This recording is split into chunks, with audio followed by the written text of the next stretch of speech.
let's get right into it, and we'll start with the match that was yesterday. Probably the biggest match is the Madrid derby, Real Madrid, Atletico Madrid against Real. This was held at it's not Metropolitano. Yeah, but it used to be the Wanda Metropolitano, and now it's a different sponsor, which doesn't. I forgot. Really? I don't know what's the current sponsor of the stadium. It's not forget. It's not Wanda anymore. It's something else, and it just doesn't have the same oomph as before. But what's it called? The Riyadh Air Metropolitano. Not the same. We got nothing wrong with that. All good. Yeah. We're fans. Love Riyadh Air. Fly there all the time to go see my grandma. Yeah, right. I take it to go to Cleveland. A little known flight pattern. They have a port there. It's a route that you didn't expect from Riyadh Air, but we have to talk about. We'll start right with the penalties and probably the most controversial moment of the game: the double touch, the double kick, the double tap. So what I love about this matchup is that no matter what level they're at, it always feels relatively even on the pitch. You know what I mean? It's a very difficult game to win. So this one follows suit, goes to penalties. Julian Alvarez, the pitch is like very beat up at this point. Yeah. Julian Alvarez plants his foot, it slips, and ever so gently, it just kisses the ball. As the other foot kicks it, and everyone goes. It went in, if I'm not mistaken. It went in far left corner, and immediately Real Madrid players and the goalkeeper go nutty because this was a double tap. You're not allowed to touch the ball twice. Double tap it's really hard to tell. It almost looked like he 2-footed the ball into the net, kind of. It looked like he used the foot to like hold it, like the way you would hold a basketball with the one hand. And then the other one followed through. Right. It almost feels like that. But again, his foot slipped. This isn't a technique he's developed to score goals. His plant foot slips enough where when he finishes the follow through, he ends up on his ass. He fell down. So it was a pitch situation. It wasn't a advantage Julian Alvarez situation. Without a doubt. You're seeing it on the screen here. If you're listening, just imagine what I'm saying. Use your imagination. So this is, we were talking about this before we started recording, and we were all sort of secrets. taking the temperature, and you were saying, which is why I held my butt open, because that's how we take temperatures, right? With the sure, okay. You were like, no, I meant that metaphorically, Alexis. It's just a phrase, held your butt open. It's just not a thing anybody wanted to hear. Not me, not the person listening to this right now, not even the person listening to me recap what you said. I gotta be honest, it felt worse when you said it than when I said it. Carter, how are we feeling about that? Not even me. Yeah. Come on. Pretty much, you can all agree. I want y'all to know right now, there's one guy driving going, yeah. I know what he meant. Yeah, dog. No, but you were saying that. Yeah, about holding my butt open. That this is not really fair, right? That he wasn't getting an advantage. Well, here's what you said. You said letter of the law. You and I will agree there. What happens after we disagree? Rules are rules. Here's my thing. This wasn't done on purpose for an advantage. This wasn't an egregious touch. This wasn't a wild touch. This didn't knock it out of the spot. This didn't do any of those things. He also didn't mean to touch it. The plant foot slipped. That's not his fault. He can't dictate how the patch of grass underneath is affected by previous play where he plants his foot. In fact, that's the fault of the stadium, right? That's not his fault. They should You're gonna blame the Riyadh Air Metropolitano? How dare you? I'm blaming the Metropolitano part. I want everyone to know that. Riyadh Air, you good? I love my flight to Madrid to Cleveland. I don't want that to change. It's a long way to go, but it's worth it on Riyadh Air. I hope they don't take away the direct flight. I mean, how are we gonna get from Cleveland? Most people say, "Why don't you just fly direct on any other airline?" Clearly, you've never been on Riyadh Air. It's very spacious economy seats. I love the snacks. Hummus at this time, of course. In the coffee, why not? The point I'm trying to make before all this buffoonery is that This feels like there's ways where if you allow double tap where it would be used to some advantage, strike it from the left foot to the right foot and then take a shot from a different angle. This isn't one of those. Like the letter of the law was written so that you take one touch. For all intents and purpose, this was one touch of the football. This wasn't a way for Julian Alvarez to affect the flight of the ball in any way, shape, or form, or to affect the trajectory or anything. There was nothing gained here. If anything, it actually made the shot worse than probably what he wanted. The fact that it went in was lucky. So to count this against them, fine. I get why Real Madrid fans would be upset. I understand why the players were like, wait. Yeah, Atletico Madrid fans would be upset. No. By upset that it counted. Yeah. Had it counted. I understand why Real Madrid fans and players would be upset, but at the same time, it's like, bro, that touch is so minuscule. They showed it on super slow-mo, zoomed in, like 240 frames per second, and the ball so barely moves at all. Yeah, that it's ridiculous. A gust of wind would have done more damage than this. Right. So the one thing I did see after all of this, and I saw it this morning, was that apparently IFAB is going to start. Then the referees are going to look into if this rule should be changed. And I can't remember who suggested this. It might have been Rory Jennings. Rory Jennings. A good idea. It's crazy. And then the other, who's the Man City fan on that show? It's Adam Cola. Boovy, the homie Boovy. Yeah. And they were talking about that when goalkeepers step off the line and the kicker misses, the penalty has to be retaken. Right. And they were kind of suggesting like maybe in this instance, maybe the kicker should be allowed to retake it. Even if it goes in, essentially. If it goes in, then it's like, oh, wait, he did double tap, but it wasn't intentional. Like the way goalkeepers... Like encroachment works. Yeah. Encroachment's the same thing, right? Like if you encroach but the ball still goes in, it's whatever. Yeah. Kind of like in the NFL where you get denied a penalty. Like, all right, we don't want that foul. We don't need the 15 yards. So, We'd rather look, keep... again, I'm not saying I agree with that, but... I actually agree with that. I think it's an interesting suggestion and something I didn't think of. But to me, the like I said, the rule seems pretty clear. You're not, as it's written, you're not allowed to touch the ball twice. He did, even though it was very, very slight. And again, yes, it didn't give him an advantage. And it wasn't on purpose. The other detail about this, and Christina Uncle on the CBS broadcast was mentioning this, that the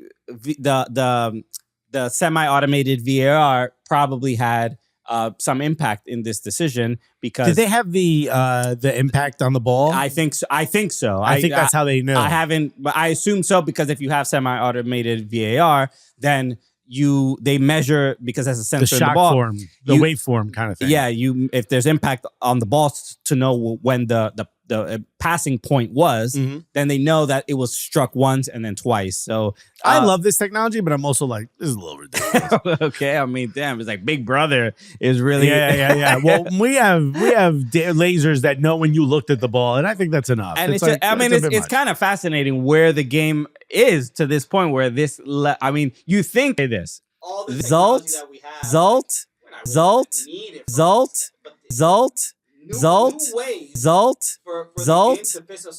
Yeah. Zult. Refs keep getting worse, and the technology keeps getting bigger. I've said it before. AI refs. What are we doing? Just get a Roomba with an iPad out there running around.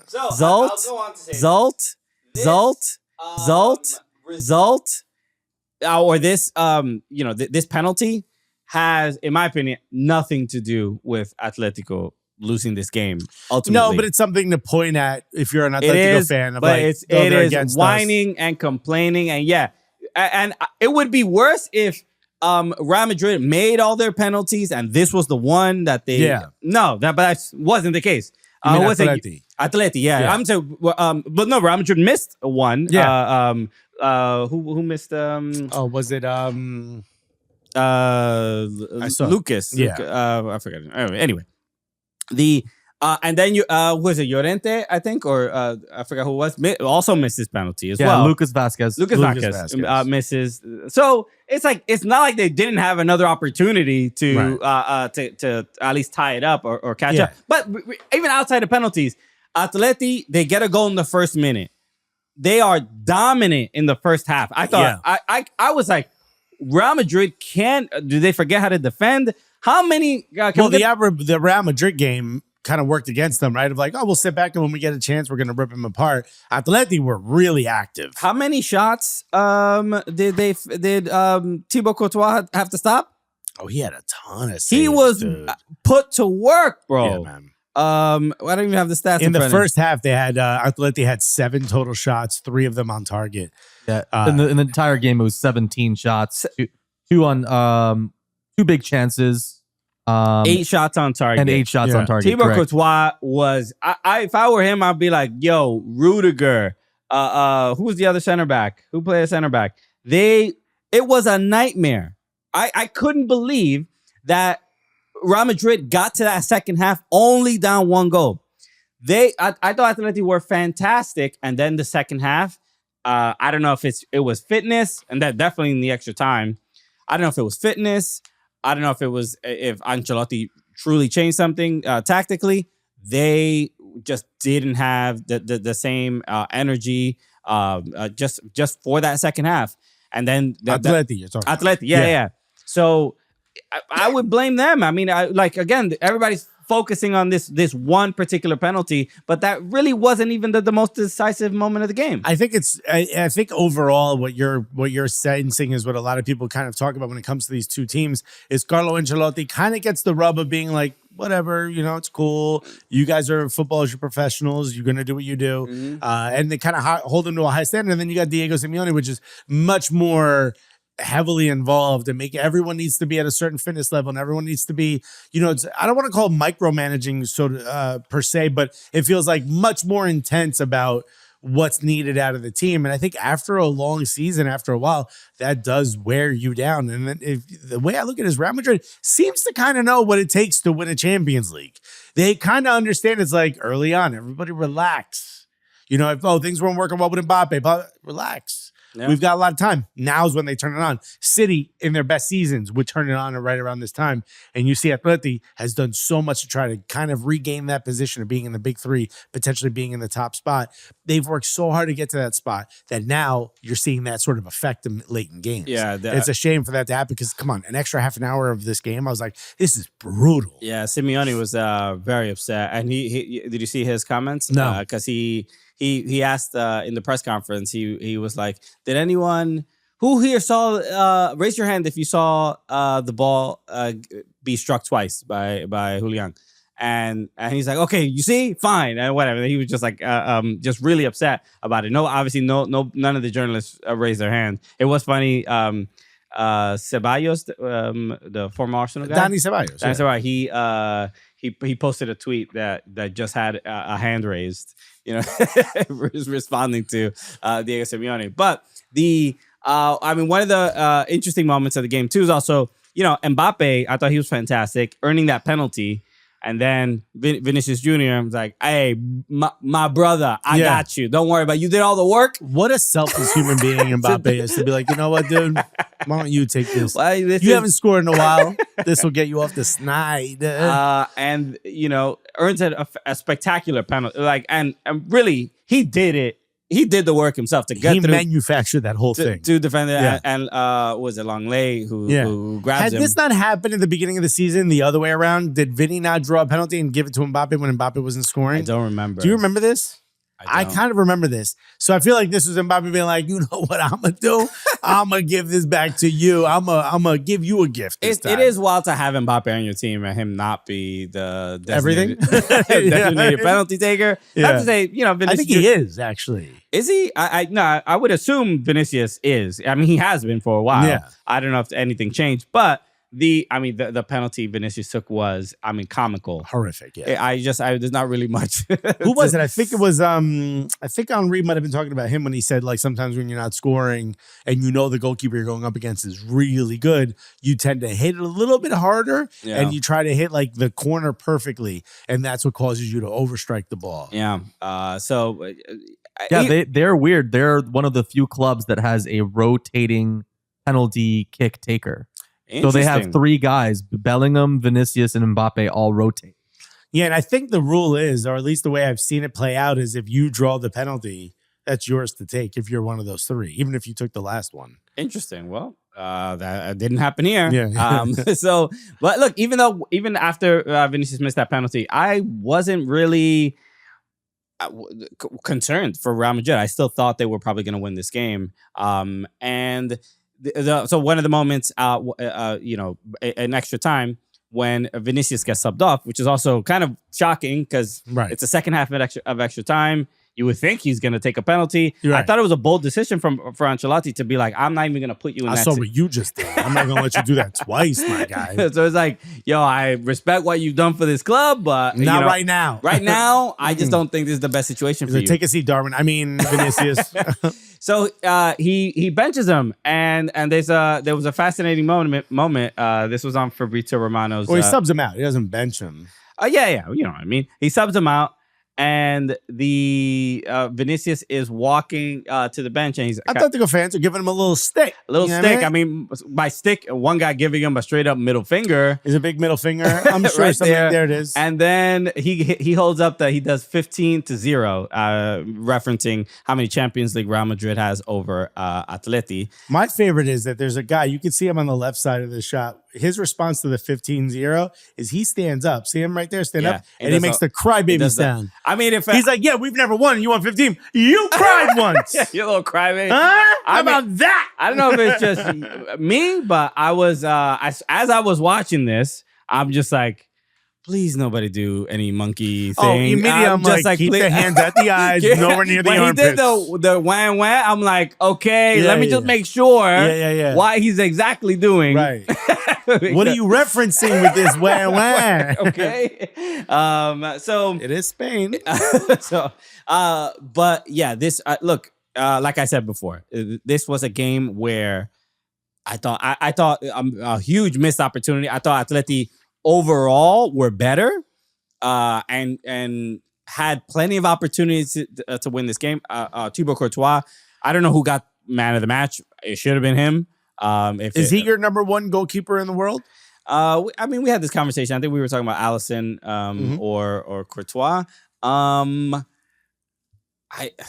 It's like one and 1A. I don't even, right? It depends on who you want at that moment. I mean, even Alisson, even though they, Liverpool, which you're going to talk about now, even though he's out of the champion, he was fantastic. Yeah, they only stayed in this They had a much easier time that first game because of him. So let's move on to that game. Come on, Liverpool, PSG.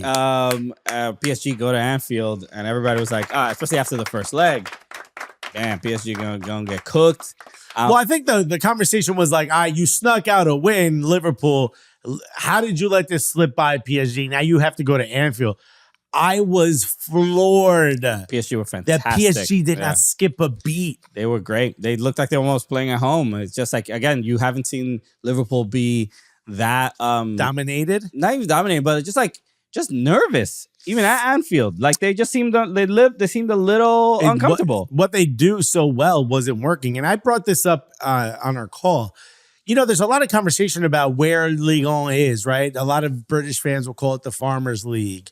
Even though superstars come from every club in Ligue 1, even though a lot of their clubs did so well in Champions League, Lille getting bumped out, last minute goal yesterday as well. Like some of these clubs, Brest, Monaco, Lille, doing incredible things. PSG had one of the absolute most difficult schedules with the new system, right? Remember, Cristiano Ronaldo hits the button and then your schedule automates. When we saw PSG's, everyone unanimously was like, oh my God, dude, what a difficult. Real Madrid's was super easy, PSG's super hard, and it did not play out that way. PSG barely made it in, but other Ligue 1 clubs made it in the top group. Then all of a sudden, PSG starts kind of running rampant through this. And to beat the biggest, most successful club right now this season, having the easiest time in the Premier League, the most difficult league in the world, right? The one that everyone heralds as the best league in the world. For PSG to be able to beat Liverpool, does this change that conversation of all right, maybe more respect should be shown to Ligue 1? Especially when you consider PSG getting rid of the biggest name in the world in Mbappe in the sport outside of Cristiano Ronaldo and Messi. I mean, I'd probably need to see it a few more years of at least some success in Champions. PSG's been a final. I'm not gonna hear the cape for goddamn Ligue 1. I don't think I don't know if you saw what was in in the first game, who was it? PSG was complaining about a call. I forgot what it was, but they were in the tunnel after the game.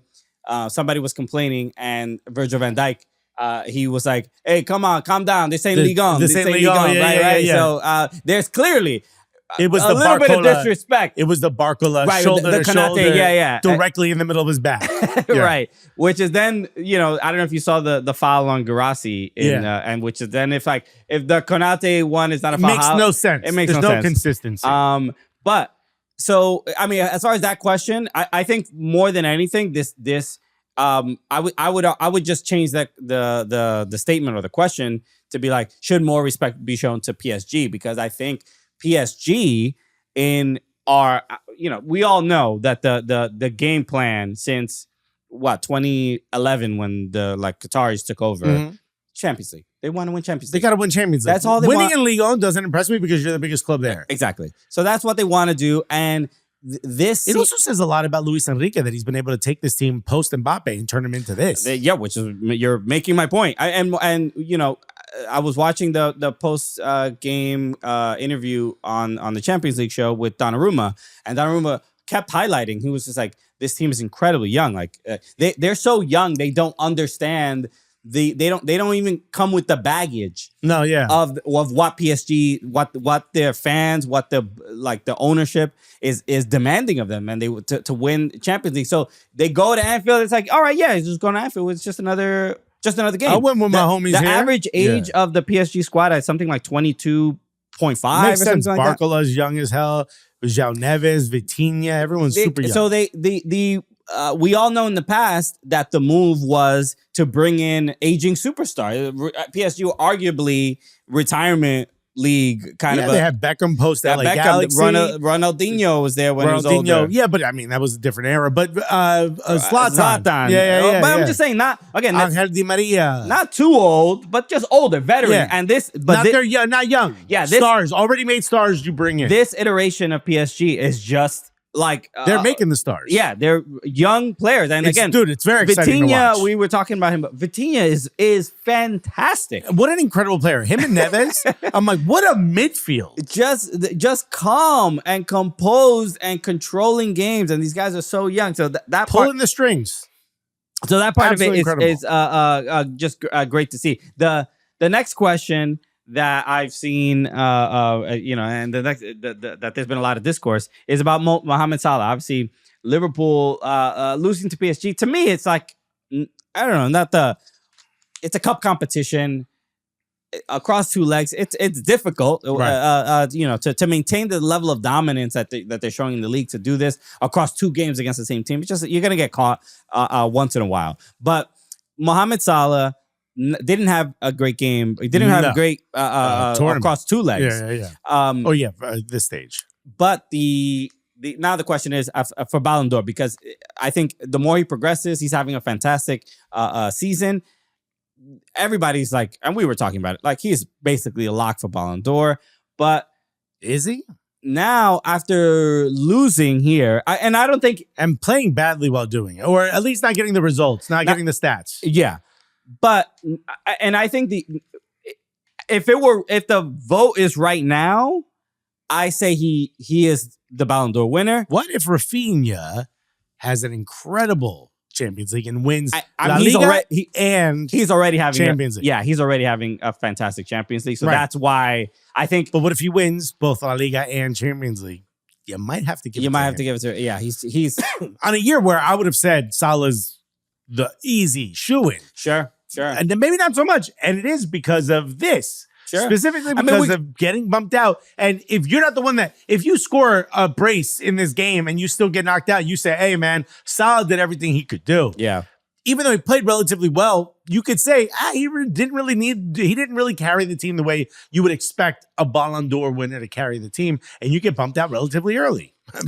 Before Arsenal. Look, he could still have a spectacular end of the Premier League season, and still make a real case. The Ballon d'Or winner is calendar year, so it would be calendar year. So it would be this until all of 2025. So he could still do something at the end of this year that could make a case for to continue on to win Ballon d'Or. So it is interesting though, but I think getting knocked out of the Champions League at this moment in this round, I think is a knock on for voters. But yeah, we'll see what Rafinha looks like for the rest of the year, because I think he is the closest one to catching up to Mohamed Salah. So, all right. By the way, the fact that Ballon d'Or's calendar year is pretty stupid. I think so too. Yeah, it should be season and then your international window after it. Sure. Yeah. I mean, so it'd be the summer of the year. So the 2024 winner or the 2025 winner should have been the 2024 season, 24-25 season, right? Yeah, and the summer of 25. Okay. All right. Well, change it, FIFA. All right. Well, no, it's like a French reporter. Change it. It's always the French. Yeah. The French God are always damn it, involved. French. All right. It was right about your league. Let's get into some NWSL and let's chat with Deyna Castellanos. We have a superstar on the show right now. You know what I mean? A third superstar. I like the way you think. Great job. It always brings the facts. We all win. Yeah, we're all false nines, all three of us. So here it is. We spoke to Deyna Castellanos a couple days ago, and yes, the NWSL season is kicking off this weekend, the regular season. So we get to talk to her all about that. So here it is, our conversation with Deyna Castellanos. We talk about honors when it comes to guests. This one, oh my God. Exactly. I mean, we've had superstars come through, but then it's nice to have a Venezuelan superstar. It's nice. Someone who just reminds you a little bit of home. And I know you think of Venezuela. What are you talking about? But this person is right from the Caribbean side. You know what I mean? Oh, right. Yeah, it's a different energy. Absolutely. And also, Portland Thorns' newest superstar. I mean, NWSL is kicking off pretty soon. I love the fact that we're having so many NWSL interviews. And this one we're super excited for. The one, the only, ladies and gentlemen, Deyna Castellanos, everybody. Deyna la reina. Let's go. What's good? Hi, guys. How are you? Great. Thank you. We're absolutely honored to have you on the show. This is something, you are a player that, especially, I admittedly do not get, my soccer diet doesn't include a lot of European women's football. I am an NWSL.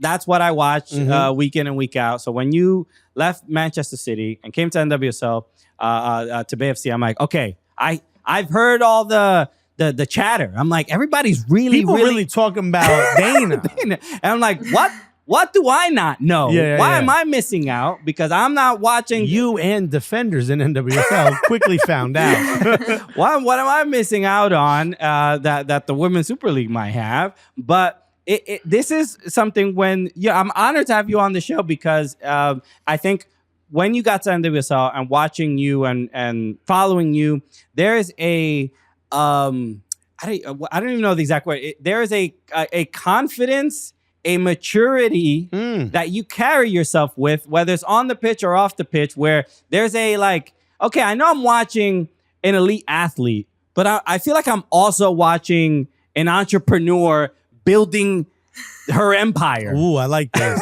At the same time. And it's something, as Latinos, it's amazing to see. We root for it, sure. That is how I am feeling right now, Deyna. So as far as that introduction, how does that make you feel?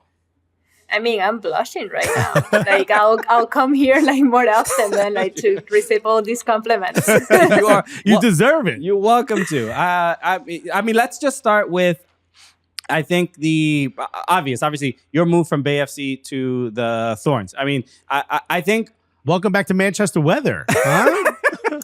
Great. Now I feel at home. Definitely. So I mean, I don't know what you're talking about. It's pretty sunny outside. I know. Actually, I don't know if I'm in Portland. This is amazing. I'm like, I thought is she on a green screen? Yeah. Why is you need sunglasses for 8 hours in Portland all year, and you're spending it with us. So thank you. So I mean, as far as to be honest, since I got here, everything, every single day, it's been beautiful. Yesterday it was sunny. It was hot. It was where am I? Yeah, this is not what people were saying. As far as you're now second year in NWSL, I mean, I don't know how much you want to talk about BFC or just even the fact that there's just it just seems like a lot of change, right? how have you been adjusting to just getting to NWSL and then now at a new team at the Portland Thorns? Well, like, to be honest, I'm very, very happy like to be back, and that's something that BFC like gave me the opportunity to come back to the United States. So it was a great experience, like navigating like expansions like franchise, and like I'm very grateful for the opportunity for that they gave me to be back here. But now I'm like even more excited, like how you said, like it's my second year, like I'm more adapted to how the league works, how the teams work. Being in the Portland Thorns, that is like a very like historical club for this league, is something that for me is like amazing. I mean, we talk a lot on the show about the growth of the women's game. Obviously, an expansion year is always exciting, but now you're going to Portland Thorns, which they've just had, incredible support from the fans for years. And it seems like Portland is like, soccer is the most important thing in all of Portland. Everyone knows it. Everyone follows it. That's different, especially in the women's game, where it feels like for years, you played in Manchester. For years, it felt like clubs in England were trying to fight for that, and they started getting it over the last 2 years. Portland's always had that. How does that feel? I mean, it must feel different being there. It's unbelievable. Like, I haven't had the chance to play yet, like at the stadium, like with the Portland Thorns. But when like I was with Bay and we play here, it was like something so intimidating, like for like us, like has Bay, like it was something that it was such a like a great atmosphere, and like I cannot wait like to be playing like for the Thorns this time in the stadium, and just like feeling like all the support, like having like 20,000 people like every weekend that we play at home, and knowing that they have my back is something that is just so exciting. Yeah, it's going to be great to see. And, I think, maybe this for a lot of Thorns fans, maybe this might be their introduction to you. We have a lot of Thorns fans that listen to our show, and you're already crushing it. So keep it up. So far, they're excited. They already have tickets, but if they didn't, they're buying more. I'm interested in your career and your trajectory. I mean, playing in, starting obviously in Venezuela, and then going to school in Florida, to then going to Atlético. Like this isn't the sort of story that I think a lot of people are used to, or the career path that we're used to, whether it's men's or women's football. But there must be what do people in Venezuela look? I mean, I've seen some videos of you interacting with like younger players and other athletes and stuff like that, and they must look at you and be like, I want to be the next Deyna Castellanos.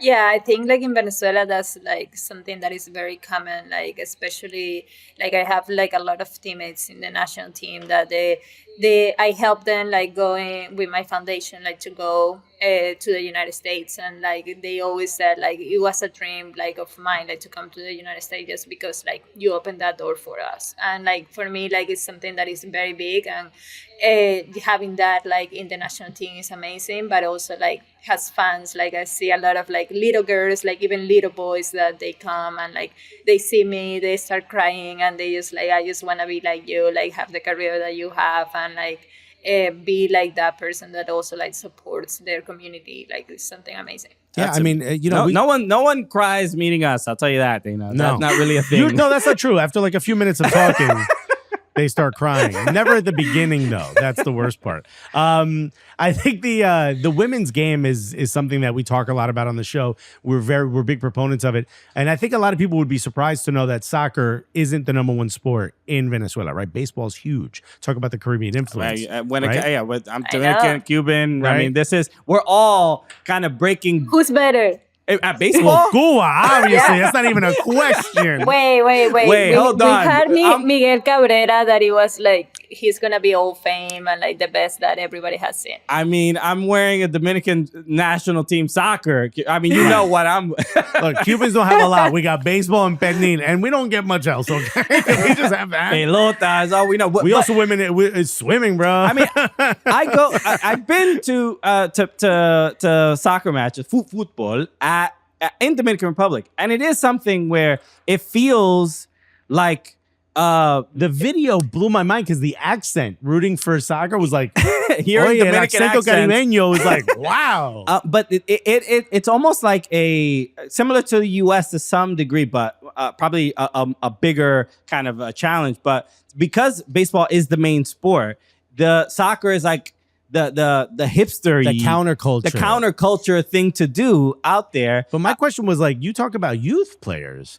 Is football getting to the point now where that's starting to become one of the bigger sports for the younger players? And do you think there's a lot of talent in places like Venezuela that we haven't discovered yet? And your foundation, I guess, is doing a good job of helping them get to places where they can explore that talent more.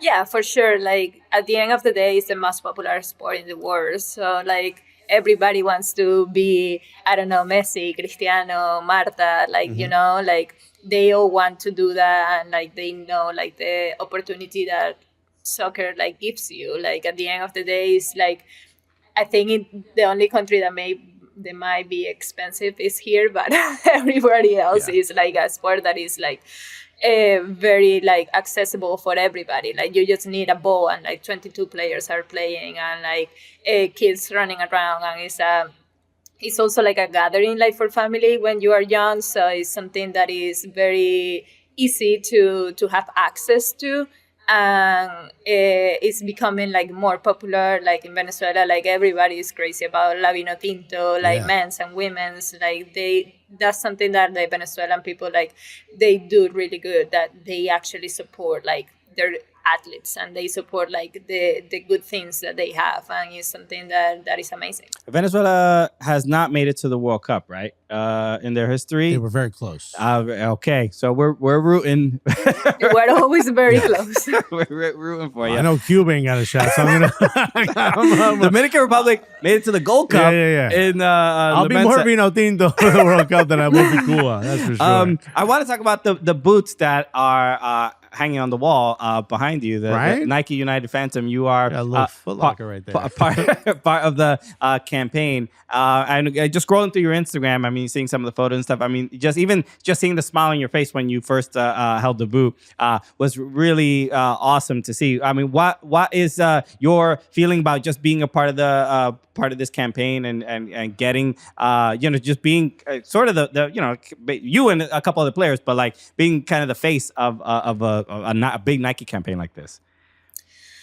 Yesterday is funny because yesterday we were training at Nike, and I was with my Nike rep after. We were having lunch, and he was asking me like, did you ever like imagine like your career like being like this? And I was like, well, like I think like I have imagined like before that I was going to be a pro player and everything like that, like, but something that I never like dreamed of was like that. Like it was like the boots that are like hanging there. Like it's something that like for me wasn't possible. Like it was something that like for women's football in general, like I didn't think like that would be possible. And I was telling him that, and like, yeah, it's like a dream that you didn't have because you didn't even think it was possible. You've now made that dream possible for others.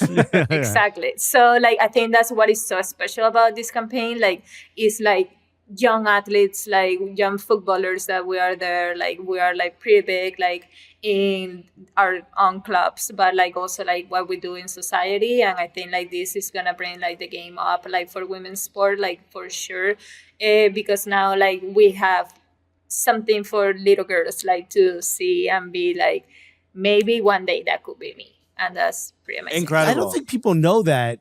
It's only recent that some of these boot manufacturers have started making boots specifically for the women's game. Exactly. Isn't that These crazy? ones, like, especially like these ones, the Phantom Luna, they have like something in the bottom that is like special, like for preventing Achilles. Injuries. Because there's stuff. more ACL injuries in the women's game. They were studying, and it turns out it's partly not just because, but the boots weren't made specific for the way women's feet are in the back. It is pretty. It blows my mind that they don't do that. There's like so much science in these things. The first time, obviously, look, I didn't play, so gordito, right? That's not for me. You know what I mean? I like watching it. I do this. We don't judge. We don't judge. No judge, right? I'm sure my lunch would have been a little bit bigger than the one you had. But when you think about it, so much technology is put in these boots. We're seeing all these commercials when the new boots are released. I never really have ever picked a boot. And then we got shipped boots when we first started. I was like, there's nothing in this box. I thought it was empty because I wear sneakers that are heavy. The amount of technology goes in the boot. They never once thought like, hey, maybe we should test a woman's foot is insane to me. So I think not just are you opening the doors and showing, we talk about representation and how important it is. When I saw a Cubano on television, I thought like, oh, that I can do that then. Like I saw that representation. I know I can do it. I can be on TV. I could be in entertainment. For a little girl starting out now who's maybe being told like, hey, if you're really good, if you keep trying, if you work hard, maybe you could be a pro. They can now start to have that dream of like, I'm going to have my own shoe. It's not just Michael Jordan. It's not just Cristiano Ronaldo. It's not just Messi. It's also, whatever her name is, can have that as well. Yeah, that's something that is like so like unbelievable, and it's just beautiful, to be honest. Like I never thought like I could like have my own boot, and like my teammates like here in Portland, like they also like love that. Like they are like very supportive, and like they are like, that's something that is so crazy and so amazing. Yeah, and I mean they also we're probably showing them on the screen right now, but they also look fantastic. I'm sure there's a certain confidence of just like. Not only are they your boots, but they also just like look dope. That's also probably a nice thing as well.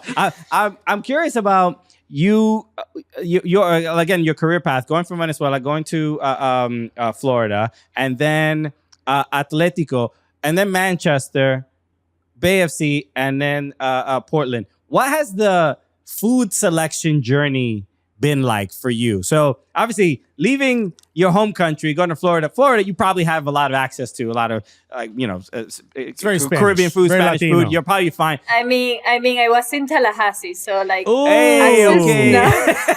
Oh no! Yeah, exactly. Florida, not Florida. Yeah, exactly. Yeah, Wow. you were in the northern part of Florida, but it's the American South for some reason. When right? you go to Tallahassee Exactly. and you look at a food menu, you're like, is there another menu where not everything is fried? Is it maybe I got the wrong menu? So then, Exactly. go for it. It had like an amazing Cuban restaurant there. Okay. So that was my go-to. That makes Really, sense. in Tallahassee, they made it that north. Yes. Okay. Bueno. You're here, Alexis. No. Well, I mean, we skipped over the southern parts. But then, so then going to Madrid, also I would imagine decent food option. But then going to Manchester, what happened there? How many Cuban spots were there in Manchester? Well, to be honest, obviously, like when I left Madrid, I was like very like concerned about food. I was like, oh, I'm just gonna eat fish all the times, and like like this. But I was very, very surprised because it's very like international in England in general. And Manchester is like, they call it the mini London, so it's like a very big like. It's a small city, but it's like a very big like a state in the UK. Sure.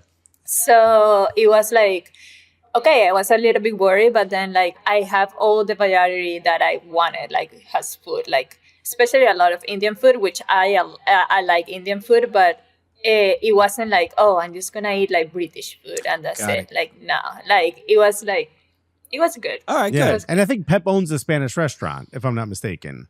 Does he? Yeah, Pep owns a. Yes, he does. Yeah. Okay. It's a Catalan style restaurant. So Right. maybe Yeah. we'll just go there and hang out with Pep if we're ever stuck in Manchester. Exactly. Incredible. So the NWSL season is coming up soon.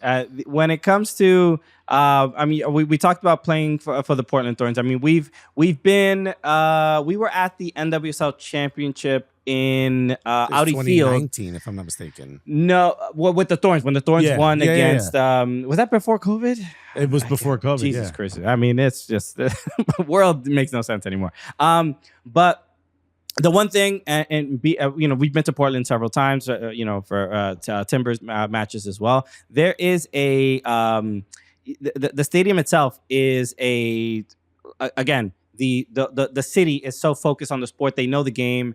There isn't this It feels very European. Yeah, it feels like an English ground, like an old English ground. But when it comes to all the getting to know your teammates, training, things like that. What are things that you are excited about, like maybe on the pitch, maybe having a teammate like Sophia Wilson now, that's formerly Sophia Smith. What are you looking forward to on the pitch for the Portland Thorns?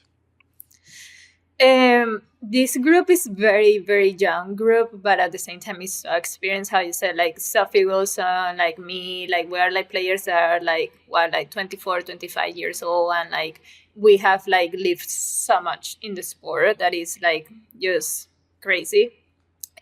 So I'm very excited to see like how that youth like goes and like plays together, and like how like we can have fun and be ourselves, like having the responsibility of giving a result, but like also like without being ourselves.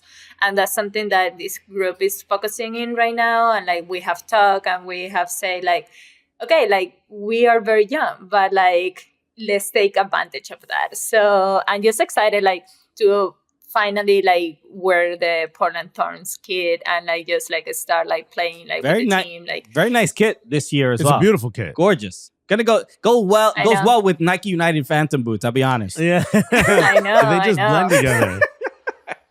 I just want to know before, and I know you have to run, and I want to give you that, but before you run, I want to know, we never get to ask this of a lot of players, but you seem like you have so much talent. If you weren't playing closer to the box, right, whether it's forward or midfielder or attacking midfielder, what other position do you think you would play best? If you wouldn't end up as someone, right in front of goal, where do you think you would end up? My ideal position for me in my head is has a tank, as an attacking midfielder. Like I think like that's like where like I could like have more of potential, I would say. I also like playing as a false nine, so like having that freedom of like dropping and like not just staying like with the center backs there, like trying to stretch the game, but it was also like creating something. I think that those are like my two best ones, but like we'll see like what happens. Like we have like such a like talented like midfielder group like here right now that is like very competitive, and I think like the coaching and stuff like they have a really good program to have making the decisions every week and like who is gonna play. So yeah, like I would love to play as a 10 or as a false 9. Do you think what if they threw you in goal one day? How do you think you'd do as a goalkeeper? Ooh, I'm a little bit crazy, eh? So I think like I already have that part that half of the job is there. That really is the first thing you need to be a goalkeeper. It's crazy. Yeah, I'll die for sure. I love that. Amazing. During goalkeeper interviews, they say, "Are you crazy?" If they say no, like, okay, I don't think you're ready for this job. And that makes you a center back. Exactly. My last question. Yeah, that goes in the resume. My last question, especially since you're one of the few players that we've had on the show that have played in multiple leagues in multiple countries. What's the best league? What's the toughest league? What's the toughest? The toughest I would say is this one's for sure. Like the English league is very competitive as well, but it has a gap. Right. So it's like the half of the table is really good, but then like the other half is not as good. Like you never know, you could always lose a football game, but like here, knowing that the first team is gonna play against the last one, you actually never know what's gonna happen. Sure. So yeah, that's crazy. And Liga Femenil in La Liga Femenil is it significantly weaker? Same I mean, gap? the gap seems to be pretty high there as well. Yeah, like it's like if England has a gap, like a small gap, like Spain has a way bigger gap. Okay, like, all right. Definitely, well, like yeah. Yeah, Hidalgo, I think, said NWSL is like playing in Champions League every week. Right. Yes. Well, okay. So we heard it here first. Deyna Castellanos. WSL is the weakest league that exists in women's football. Put it on a shirt. Put it on a shirt. We got it there. We need you got to sell these interviews sometimes, Deyna. I'm sorry. We're gonna use AI to show you saying that. Don't worry about it. It's gonna be fine. Yeah. No, you're a great sport. Thank you so much for joining us, and again, best of luck this season with the Thorns. I'm excited to see you and Sophia Wilson, man. I have a feeling it's gonna be insane to watch. It's gonna be great. All right. Thank you so much, Deyna. Thank you, guys. I really appreciate it. Shout out to Deyna Castellanos. By the way, that was the second attempt to get her on the show. That's right. We did have. We were supposed to interview her like a week before, and there was a failed technology that didn't allow us the to. Wi-Fi and like the hotel, wherever they were training at, though, the Wi-Fi was not good. Yeah, and she was like, "No, I can hear you, and we can hear her." And we're like, "Great, let's hit record." And then immediately we could no longer hear or see her.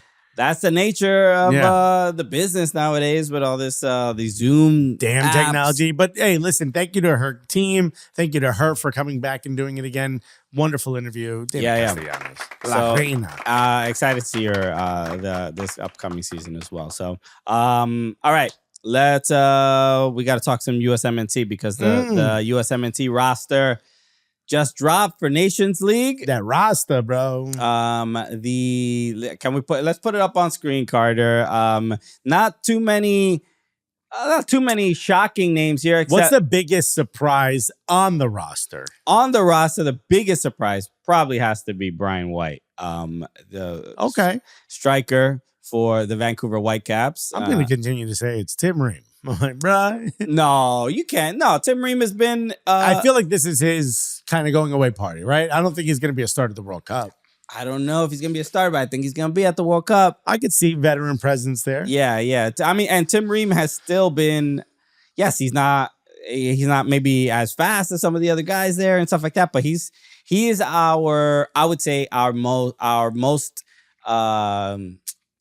for lack of a better word, most intelligent defender that we have by right far. now. Yeah, he's also our oldest, which is why I'm saying. Yeah, he's getting up there. So yeah, let's go through it real quick. Goalkeepers: Schulte, Zach Steffen, and Matt Turner. I saw Mauricio Pochettino talking about ain't no number ones, baby. Matt Turner isn't the guaranteed number one. There's still competition at this position.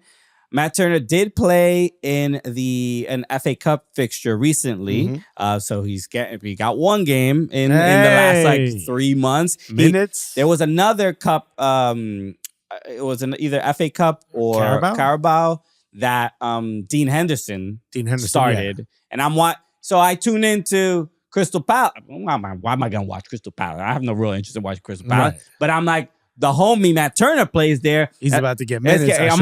So I go ESPN Plus. Why is his head so big? Like, oh, that's Dean Henderson. This ain't Matt Turner. Yeah. Dean you're the Premier League guy. I'll get our American homie to play in the cup competition. He gets all cup. We should call Coach. He gets all cup competitions. That's why you brought him in. This is ridiculous. It's ridiculous. So I was happy to see Matt Turner play and win in his matchup. Patrick Schulte getting more opportunities. Zach Steffen moving back to MLS. Seems like he's kind of getting himself back in the U.S. picture. Probably also helps to have a new manager, a new coach who probably makes different decisions than previous. Sure. A little upset not to see Matt Freese there. I think he deserved something. Maybe not this. He got the January camp, but he didn't play. No. It was Schulte. It was Turner and Steffen that played in those but like two Schulte games. proved in MLS that he's good enough to be on the net. I would assume Matt Freese did the same thing. Probably a little bit more of a playoff run. Yeah, it's just he's the new guy and it's gonna take some time, but we'll see how his season goes on. Defenders. Cameron Carter-Vickers, Marlon Fossey. I like having Marlon Fossey back. Yeah, he impressed. He was impressive in his last performances. Mark McKenzie, who has been great. Yes. He's in Toulouse. He's looked great there as well. He's completely leveled up. Tim Ream, Chris Richards, who I think in Crystal Palace getting lots of starts, lots of minutes. He's, of all the defenders, he's an instant start. He's the only one in my mind written in marker for the World Cup as long as he's healthy. Anthony Robinson, Jedi's obviously. Okay, there's the second one actually. Joe Scally still doing his thing at Borussia Mönchengladbach. Austin Trusty and Vickers. And we saw them a lot in Champions League. And obviously Celtic. Trusty looked good. I know people make fun of me all the time because I'm a big Trusty guy. Yeah, you had him on Morning Footy. I'm a big Trusty guy. He's left-footed. I think if we ever wanted to play three at the back, he would be my vote to start on the left-hand side of that. I know some people say like Anthony Robinson, I'd rather have him as a winger. I know that kind of takes out an additional forward. So I get it. But for me, if you want three center backs in your back three, Austin Trusty would be the left side of that. So I like the fact that he's being included in this because I think he brings an element that not every other left-sided and he's playing very, very high-level football in Europe regularly. Yeah. But Celtic, especially in Champions League, have had very good results. they've had close games, had a lot of defending, results. and they've gotten smacked up a couple times. But this is one of those things where I see Vickers, Cameron Carter-Vickers, and Austin Trusty the way I see like Jordan Pickford not playing on a great team, but has to defend a lot, has to stop a lot of shots. So they end up getting they learn a lot. They learn a lot. So that's why I don't know where, who are the two starters that you sort of pick as far as center backs. It still feels like it's going to be. It feels like it'll be Tim Ream and probably Chris Richards. Right, yeah, it feels that way, but I'm comfortable with maybe some other different types of pairings. Midfielders. I think the big question is is right back. Do you go Joe Scally, who I think has looked good defending, not so great going forward, but kind of found his place? Yeah. And then Marlon Fossey, who I think offers you more going forward, probably not as good a 1v1 defender as Joe Scally. Also, good news for Sergio Dest is back. Sergio Dest just played his first match for PSV in I think almost a year, a year after the ACL tear. So that's awesome to see. Even though he dipped out of my interview when I was out there. Oh, that's right. He's like, yeah, I'll be right out. Car drove off. Get out of here. Mad disrespectful, bro. Damn, bro. Behind the scenes, dog. All right? I'm pulling back the curtain. But I root for your success nonetheless. Midfielders, Tyler Adams. This is the first time he's been called up by Pochettino. He was injured in the last other windows. We haven't heard anything about his health, which is a good sign for great him. sign. And Bournemouth are flying. They're amazing. Johnny Cardoso, Diego Luna.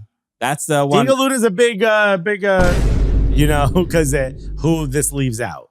Yes. So, and the rest is Weston McKennie, Gio Reyna. Gio Reyna's also his first call up by Pochettino because he was injured last time, and Tanner Tessman. So, because remember Tanner Tessman came into the team as a alternate for an injured player. I forget who. Was it Yunus Musa? Somebody was injured. Yeah. And that's why Tanner Tessman got brought into the national team last time. Now he's included immediately because I think he's been impressive. 100%. Sure. He has something that no one else in our system has, which is he's like a true big man. Yeah, big man. He's a big man, but also he knows how to make smart passes. Yeah. He's really sharp. Knows how to shuttle the ball around. Really the exclusion here that probably stands out to a lot of folks is Brendan Aronson, who's having a great season at Leeds. And Diego Luna, the inclusion of Diego Luna is, I think, a big surprise to a lot of people. So for me, January camp would have been the right time to have Diego Luna, who was not part of that. He was. Remember, he broke his nose. What was it where he was taken out? That you're talking about the Olympics? Maybe the Olympics. Yeah. Yes, that's right. He chose to not go for the Olympics. Right. He chose to not go. That's the time where you'd want to see him. This feels like I kind of would rather have Brendan Aronson, even though I believe Diego Luna is a good player to have on the national team. I don't think for any reason he doesn't deserve this. I think he's a smart young player. He offers up something that you typically don't get with American wingers. He's a little bit more aggressive. I like that. Clearly busted his nose and wanted to go back in. He doesn't play on the wing though. Well, he's like a midfield forward. You know what I mean? Attacking mid. He's attacking mid. Yeah, but he's not going to play centrally. He's not getting in centrally. No, not in this team. No. For RSL, he sort of does. Yeah. He's a little bit. I'm talking here. He's like a false 10. Sure. He ain't getting central here. No, we know that. So for me, he offers up something he's like really good, like kind of like what Cade Cowell does. He's at least willing to drive at the defender, which I think Diego Luna does. And I think that's something that offers a little extra wrinkle in why I like him.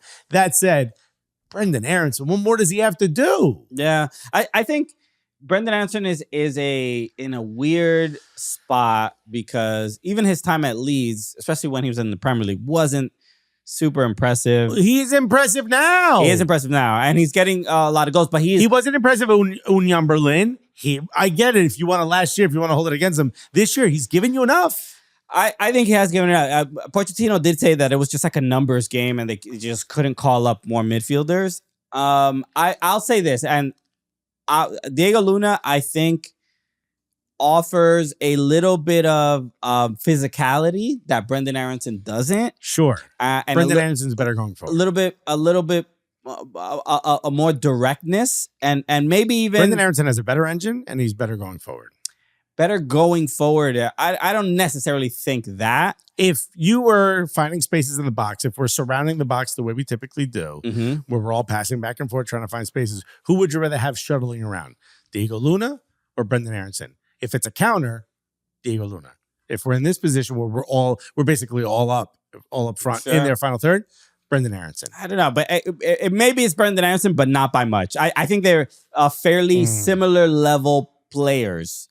and I'm saying that with respect to both. I think they're both high level players. Sure, but I just don't what see. I'm about to say. I don't want it to look as though I'm degrading what Diego Luna is doing. I'd have to see him do it at a higher level, and I do think the championship offers a higher level than MLS does generally.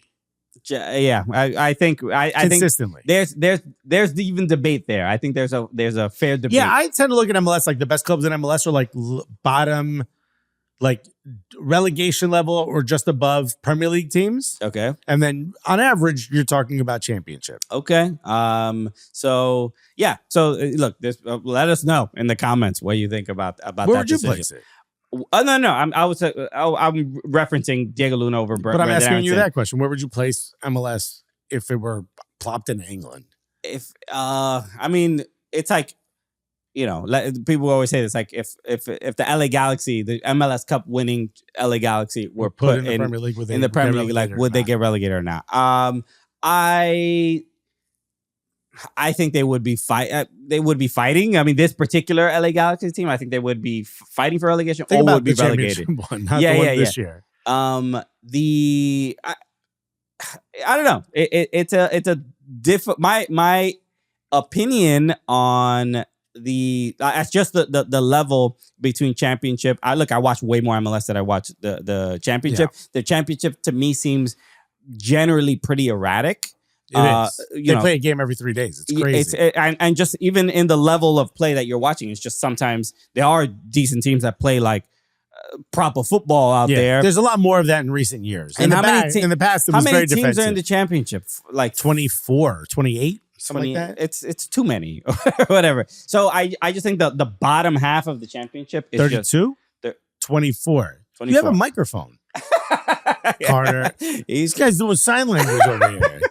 It's 24. I know it's 24. I don't know why I said 28. Yeah, I would say the bottom like 12 teams. Oh no, Carter's stuck in a box. And now he's pouring himself a cup of water. This guy's miming over here. Yeah, I don't know. It just doesn't seem. I think most MLS clubs, and I say most is probably a strong statement, but I think a fair amount of MLS clubs would get promoted in the championship.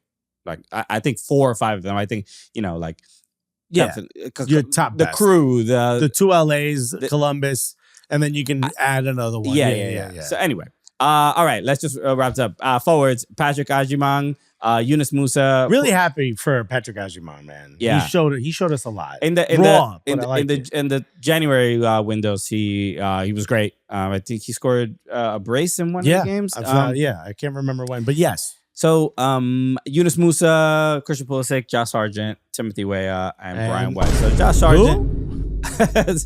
Brian White. So, that's probably. We've had so many conversations about the forwards in U.S. and where they are. Yeah, right? We were talking about. Brian White was not a name any of us suggested.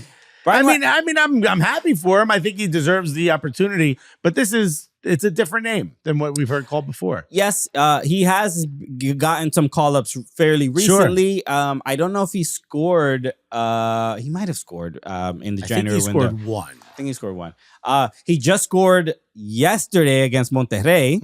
Which they knocked him out. Against Sergio Ramos. So and I believe it was Sergio Ramos that kept him onside in the play.